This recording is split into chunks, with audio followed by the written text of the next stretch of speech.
هموطنان عزیز، همه شما مردم شریف تاجیکستان و هموطنان برون مرزی را به مناسبت فرارسی سال نو میلادی 2023 صمیمانه تبریک میگویم. به خاندان هر یک شما بخت و اقبال نیک، روزگار آسوده و برار کامیابی آرزو می نمایم. سال 2022 برای تاجیکستان ما باز یک سال خاطرمان و تاریخی به حساب می رود. با وجود تاثیر منفی بحران اقتصادی و مالیوی و در شرایط بسیار مرکب و حساس جهان معاصر، در سالی که سپری گردیده ایستاده است، رشد استوار اقتصاد ملی به خاطر رسیدن به هدفهای استراتژی مملکت به اندازه 8% تامین گردید که این یکی از نشان دهنده های بهترین می باشد. در این دوره در دایره هدف صنعت کنانه با سرعت کشور زیاده از 500 کارگاه و کارخانه‌های استحصالی بنیاد گردیده. حجم استحصال محصولات صنعتی به 43 میلیارد سامانی رسانیده شد. اینچنین بار اول در تاریخ تاجیکستان استحصال نیروی برق بیش از 21 میلیارد کیلووات ساعت را تشکیل داد.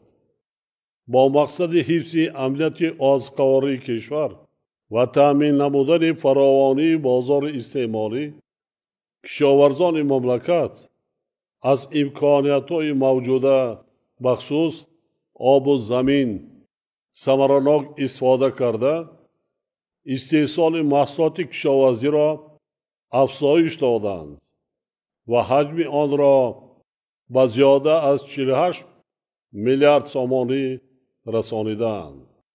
جهت باز هم بهتر گردانیدن وضع راه‌های ماشینگرد به کشور ترانزیتی تبدیل دادن تاجیکستان در دایره 17 لایحه دولتی سرمایه‌گذاری، کارهای تجدید و ساختمان انفراستراکچور نقلیاتی با مرام ادامه یافته‌اند.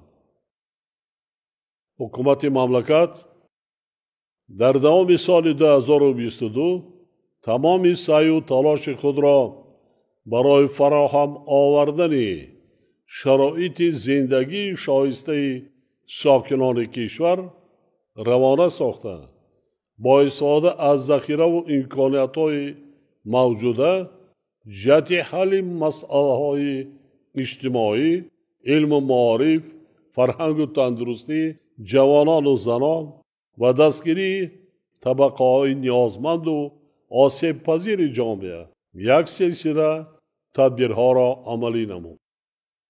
بنیاد کردن و با استفاده سپاریدن صدها انشاءات اجتماعی از جمله مؤسسه‌های تعلیمی، بیمارخانه و مرکزهای سلامتی و دیگر انشاءات تندرستی، فرهنگ و ورزش و حل بسیار مسائل و مشکلات اهالی مملکت مساعدت نمودند.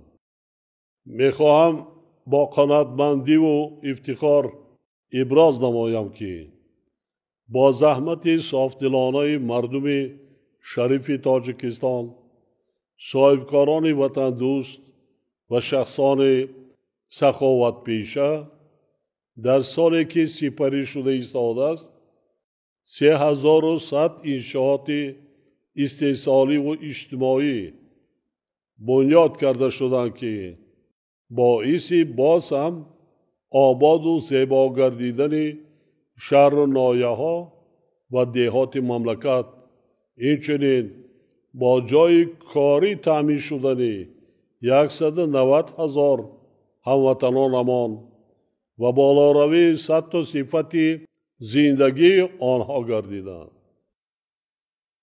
همچنین خاطر نشان می نمایم که سال 2022 در جاده تقویت پایه‌های استقلال دولتی، معرفی شایسته کشور و تحکیم نفوذ و آبروی تاجیکستان در عرصه بین المللی سال مخصوصاً نظررس بود.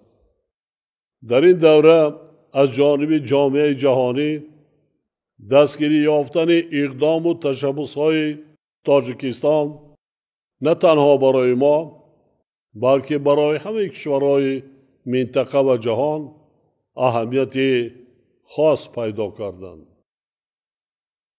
علاوه بر تشبس‌های تاجیکستان در سمت حل مشکلات گلوبالی، در اجلاس 77 مجمع عمومی سازمان ملل متحد تشبس نوبتی ما عاید به سال بین المللی پیریخا اعلان نمودن سال 2025 یک دلانه دستگیری یافت.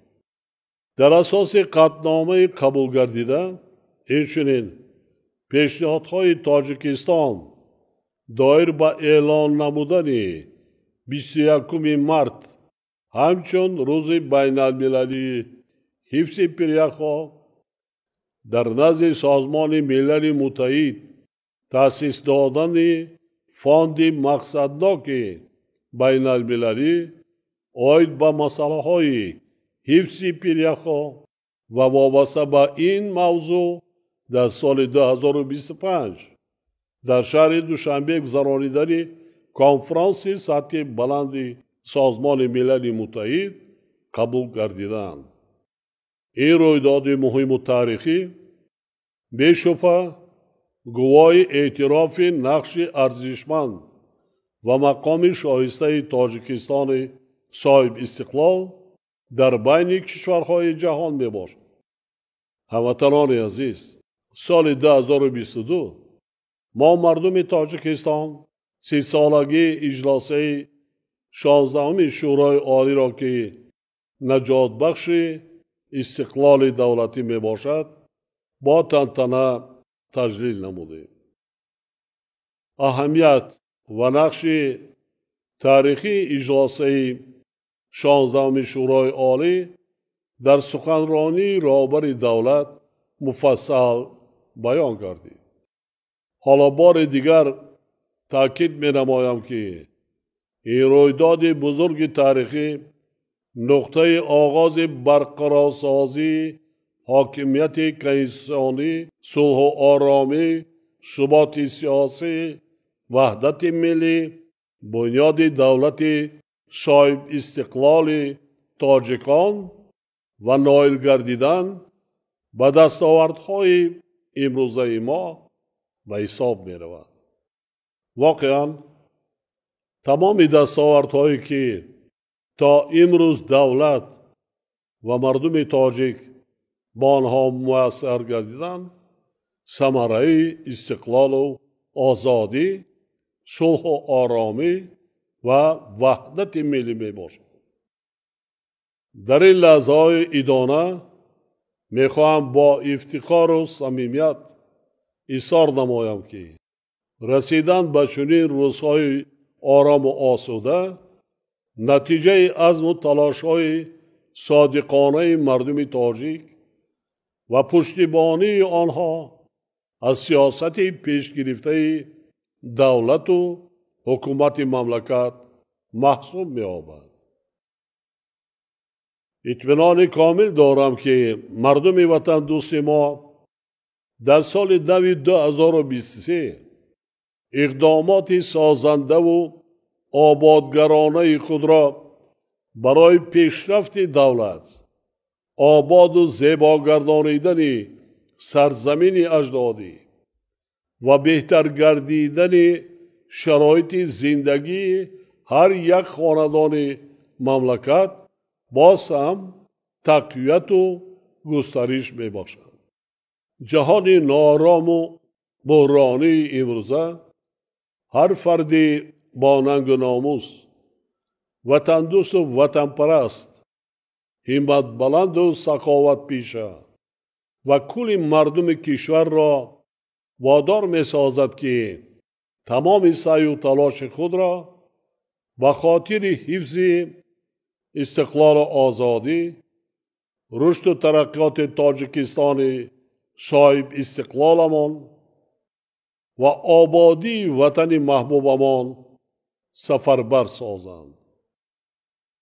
باور دارم که همه ما در همبستگی میم بد نیست در جاده تامین نمودن زندگی با سعادت خلقمان و دستاوردهای نو قدمهای استوار میگذاریم.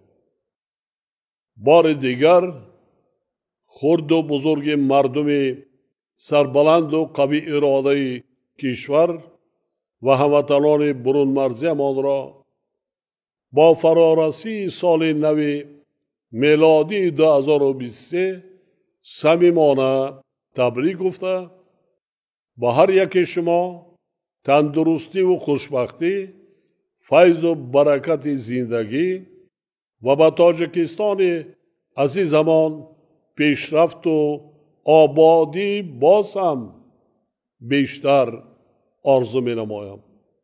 سال نو میلادی 2023 مبارک باشد هموطنان عزیز.